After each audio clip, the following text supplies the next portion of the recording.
ነገ አንድ ቀን ቀረው በጉጉት የምንጠብቀው የምንባረክበት የምንቀደስበት ብዙ በረከትን የምናገኝበት የታላቁ አባታችን የርዕሰ ባህታውያን ዓመታዊ የዕረፍት መታሰቢያ በዓል ደረሰ። እስኪ ይህንን ቪዲዮ እርሳቸውን ለሚወዷቸው በቃል ኪዳናቸው እንዲታሰሩና እንዲያውቋቸው ለምትፈልጓቸው እንዲሁም ደግሞ ለሰንበት ተማሪዎችና ለጽዋ ማህበራት ደስ ይላቸውና ሐሴትን ያደርጉ ዘንድ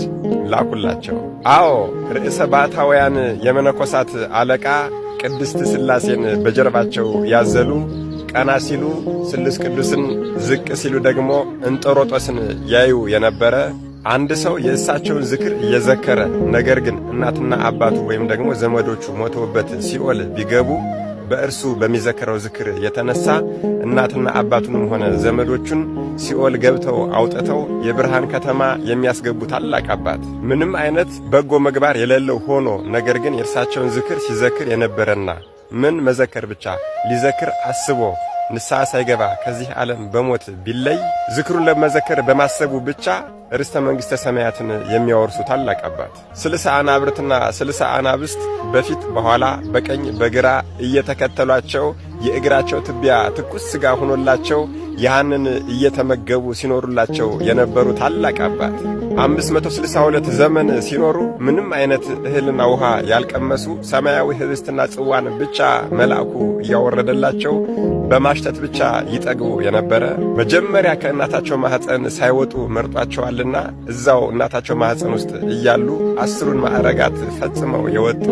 እሳቸው ራሳቸው እሳት ናቸውና በመብረቅ ላይ ሲፈልጉም ደግሞ በደመና ላይ ካልሆነም በንፋስ ላይ ተጭነው ይሄዱ የነበረ ከእናቶች ማኅፀን ከወጡት ሁሉ መጥምቀ መለኮትን የሚያክል እንደሌለ ሁሉ እርሳቸውን የሚመስል የሌለ የእኔን ግርማ አጎናጽፌሃለሁና ቅዱሳን ወዳጆች በሚያዩ ጊዜ ከአክብሮት የተነሳ ይፍሩ ይደንግጡ የተባሉ በአይን ጥቅሻ 7ኛ ሰማይ ድረስ ይሄዱ የነበረ እንደዚያም ሲያደርጉ ደግሞ ሲሄዱና ሲመለሱ እሳቸው ካልፈቀዱ በስተቀር ኮቴያቸው እንኳን የማይሰማ መላእክት እንኳን መውጣት መውረዳቸውን የማያውቁባቸው ስማቸውን በመጥራት ብቻ የእሳትን ባህር የሚያሻግሩ እስከ 15 ትውልድም ድረስ የሚያስምሩ የገድላቸውን መጽሐፍ ለጻፈ ላጻፈ ለሰማ ላሰማ ላነበበ ላስነበበ እንዲሁም ደግሞ ገዝቶ በቤቱ ላስቀመጠ ርስተ መንግሥተ ሰማያትን የሚያወርሱ ታላቅ አባት በእርሳቸው በስማቸው አምኖ ለተራበ ያበላ ለተጠማ ያጠጣና ለታረዘ ያለበሰ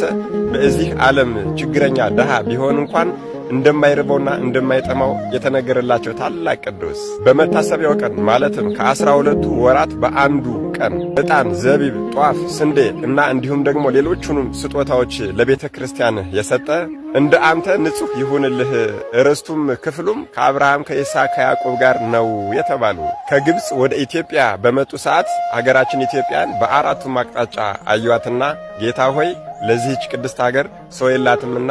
ሰው አዘጋጅላት ባሉት መሰረት ሐዲስ ሐዋርያ አባታችን አቡነ ተክለ ሃይማኖት በጸሎታቸው የተገኙላቸው ምን ይሄ ብቻ ሐዲስ ሐዋርያ አባታችን አቡነ ተክለ ሃይማኖት ኢትዮጵያን እየዞሩ ጠንቋይና ቃልቻን በሙሉ ከምድረ ገጽ እየጠራረጉ ሲያስወጡና ሕዝቡን ወንጌልን እየሰበኩ ወደ ክርስትና በሚመልሱ ሰዓት እርሳቸው ደግሞ በባህር ውስጥ ለ100 ዓመት ተዘቅዝቀው ጸሎት በማድረግ ሲያግዙ የነበሩ ታላቅ አባት ከ30 ዘመን የልጅ ጦት በኋላ ከደጋጎቹ ወላጆቻቸው ከአባታችን ከቅዱስ ስምዖንና ከእናታችን ከቅድስት አቅሌስያ በብስራተ ስሉስ ቅዱስ ሲወለዱ በእዚያው የተወለዱ ቀን ለአብ ለወልድ ለመንፈስ ቅዱስ ከጨለማ ወደ ብርሃን ያወጣኸኝ አመሰግናለሁ ብለው 3 ጊዜ የሰገዱ እኒህ ክህነታቸው እንደ ካህኑ መልከ ጼዴቅ እንደ ነቢዩ ኤልያስና እንደ መጥምቀ መለኮት ቅዱስ ዮሐንስ የሆነላቸው መጋቢት 29 ተጸንሰው ታኅሳስ 29 በጌታ የልደት ቀን ተወልደው መጋቢት 5 ዕረፍታቸው የሆነው እመቤታችን ወዳጄ የምትላቸው ነቢያትና ሐዋርያት ዘመዳችን የሚሏቸው መላእክትም ወዳጃችን እያሉ በክንፋቸው የሚያቅፏቸው የነበሩት መዓዛቸው የተለየ ስለነበረ የሚቀመጡበትን ጫካ ሁሉ ይሞላውና ያውደው የነበረ እነዛ 60 ነብሮችና 60 አንበሶች እንዲሁም ደግሞ ሌሎች የዱር አራዊቶች እንደ ሰው ይታዘዙላቸው የነበረ ጸሎት በሚያደርጉ ሰዓትም ደግሞ ቀጥ ብለው ቆመው አብረዋቸው ጸሎት የሚያደርጉ ለጸሎት ገና እጃቸውን ዘርግተው ቀና ሲሉ 7ቱ ሰማያት እንደ መጋረጃ ተገልጾላቸው ቅድስት ሥላሴን በአንድነትና በሦስትነት ይመለከቱ የነበረ ዮሐንስ ወልደ ነጎድጓድ፣ ዮሐንስ ፍቁረ እግዚእ፣ ዮሐንስ አቡ ቀለምሲስ የተሰጠው ቅድስት ሥላሴን በአንድነትና በሦስትነት የማየት ጸጋ ለእሳቸውም ተሰጧቸው የነበረ ጌታም ከባለሟልነታቸው የተነሳ በእየቀኑ እየመጣ ይገለጽላቸውና ወዳጄ ምን እንዳደርግልህ ትፈልጋለህ? እስኪ የልብህን መሻት ንገረኝ በሚላቸው ሰዓት በሲኦል በደይን ወድቀው ያሉትን ነፍሳት በሙሉ